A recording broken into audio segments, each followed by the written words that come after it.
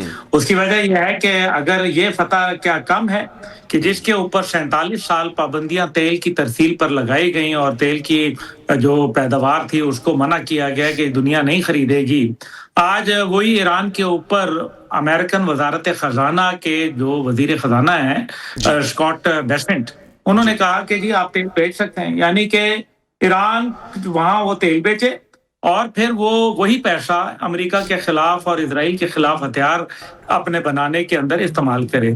تو this war is going to be funded by America also. تو آپ کو یاد ہوگا کہ جب افغانستان کے اندر تھے تو $2,000 یہ فی کنٹینر دیا کرتے تھے, اور بعد میں باقاعدہ پینٹاگون کی رپورٹ آئی تھی جس کے اندر یہ کہا گیا تھا کہ ہم نے آلموسٹ $700+ ملین جو کنٹینرز کے لیے طالبان کو پیسے دیے بھتے کے طور پر, یہ انہوں نے ایکسپٹ کیا ہوا ہے. اچھا, اب اس کے اندر جو دوسری فتح ہے وہ یہ ہے کہ جو کل رات ڈونلڈ ٹرمپ نے جہاز میں سوار ہونے سے پہلے ایک عجیب سا بےہودہ سا بیان دیا جس کے اندر انہوں نے یہ کہا کہ جی جو آبنائے ہرمز ہے وہ آیت اللہ اور میں شاید میں ساتھ انہوں نے مے بی می مل کے ہم اس کو رکھوالی کریں گے. اس کا کیا مطلب ہے؟ اس کا مطلب تو یہ ہے کہ آیت اللہ تو ہیں ہی ہیں, وہ جو ابنائے ہرمز کے اس ٹائم پہ جو مالک ہے وہ تو آیت اللہ ہیں, اور اگر ان کی اجازت ہوئی تو دوسرے لفظوں میں پھر میں بھی شاید شامل ہو جاؤں. تو اور اس کے کیا ہوتا ہے, 16 جہاز گر گئے. فتح اور کیا ہوتی ہے, 7 جہاز پاکستان نے گرائے تھے تو انڈیا کی تھو تھو ہوئی تھی, پوری دنیا میں بھت اڑ گئی تھی, پوری دنیا میں ایک تماشا بن گیا تھا. یہاں 16 جہاز گر گئے. یہ کہتے ہیں F-35 ان کا زخمی ہوا ہے اور وہ لینڈ کر گیا ہے, پائلٹ بھی بچ گیا ہے. حضور والا سلمان کیانی صاحب, یہ ہمارے ایئر کمانڈور صاحب بیٹھے ہوئے ہیں, خالد چشتی صاحب, مجھے بتائیں جو ہٹ کی تصویر آئی ہے اس کے اندر تو جہاز کا بچنا تو دور کی بات ہے, وہاں تو پائلٹ کا بچنا بھی نہیں نظر آ رہا. تو یہ کیسی باتیں کر رہے ہیں؟ F-15 جہاز انہوں نے گروا دیے, KC-135 انہوں نے اڑوا دیے, اور دونوں بحری بیڑے جو آئے تھے ابراہم لنکن اور جرالڈ فورڈ, دونوں کے اوپر پراسرار آگ لگ گئی, اور اس کے بعد یہ پراسرار واقعات بہت آج کل ہو رہے ہیں. اور ایران کے اندر آپ دیکھ لیں, جو اسرائیل کے اندر عبداللہ صاحب ایک قطع کلامی کی معذرت, خالد صاحب نے جانا بھی ہے, میں آپ ہی کے ساتھ بات کنٹینیو کروں گا, لیکن آپ نے یہ جو جہاز والا ایک مین پوائنٹ اٹھایا, میں چاہتا ہوں کہ ہم بات کر لیں خالد صاحب سے, تو اس کے بعد پھر ہم کنٹینیو کریں گے. جی سر, خالد چشتی صاحب آپ نے تو راج کیا ہوا ہے فضاؤں کے اوپر, سر بتائیں یہ کیا اتنے بڑے بڑے جہاز جو ہیں وہ جن کے بارے میں وہم و گمان بھی نہیں تھا کہ جس پہ فخر کرتے کرتے انہوں نے پوری دنیا کو جنگ میں جھونک دیا, اور ایران نے جس طرح سے ان کو نشانہ بنایا, یہ کیسے ممکن ہوا سر؟ وہ تو کیا نہیں صاحب, میرا خیال ایک اور پورا پروگرام ہو تو شاید ہم ایکسپلین کر سکیں, لیکن میں مختصر بات کر دیتا ہوں. اس کے اوپر یہ ہے بنیادی طور پر کہ یہ بہت بڑا واقعہ ہے ایران کی فیور میں. As a student of air power یا as a former fighter pilot, میں آپ سے یہ کہنا چاہوں گا کہ یہ اس سے فرق نہیں پڑتا کہ جہاز ہٹ ہوا ہے, گیا اور لینڈ کر پایا. میرے لیے سب سے سیریس ہے کہ جہاز ہٹ ہوا ہے, اور وہ بھی F-35. یہ ان کی قسمت کہ ہٹ ہونے کے بعد بچ گیا, کیونکہ ہٹ ہوتے وقت کیلکولیشن نہیں کی جاتی کہ کہاں ہٹ ہوا ہے. بعض دفعہ قسمت ہوتی ہے کہ آپ کو ایسے پارٹس یا کمپوننٹ یا ایئر فریم پر لگتا ہے, جہاز ڈیمیج ہو جاتا ہے. ہمارے بھی جہازوں میں فلائنگ کے دوران برڈ ہٹ ہو جاتی تھی, تو برڈ ہٹ بعض دفعہ ایسی بھی ہوئی ہے کہ ہمارے پائلٹ جان سے گئے. کہیں ایسی جگہ ہوئی ہے کہ ہمیں زمین پر پتہ لگا کہ ٹیل پہ ایک برڈ ہٹ ہوئی ہے, جب ہوا میں نہیں پتہ لگا. تو بعض دفعہ نقصان ایسا ہوتا ہے جب ہٹ ہوتی ہے تو اس کو ہٹ کاؤنٹ ہوتے ہیں, یہ نہیں کہتے. ان کی قسمت اچھی کو سروائیو کر گیا, لیکن ایران کا تو کانفیڈنس ایک آ گیا نا کہ میں ہٹ کر سکتا ہوں, وہ بھی F-35 کو, اور اس کو کمپلیٹ امپیونٹی نہیں ہے. پہلی بات تو یہ.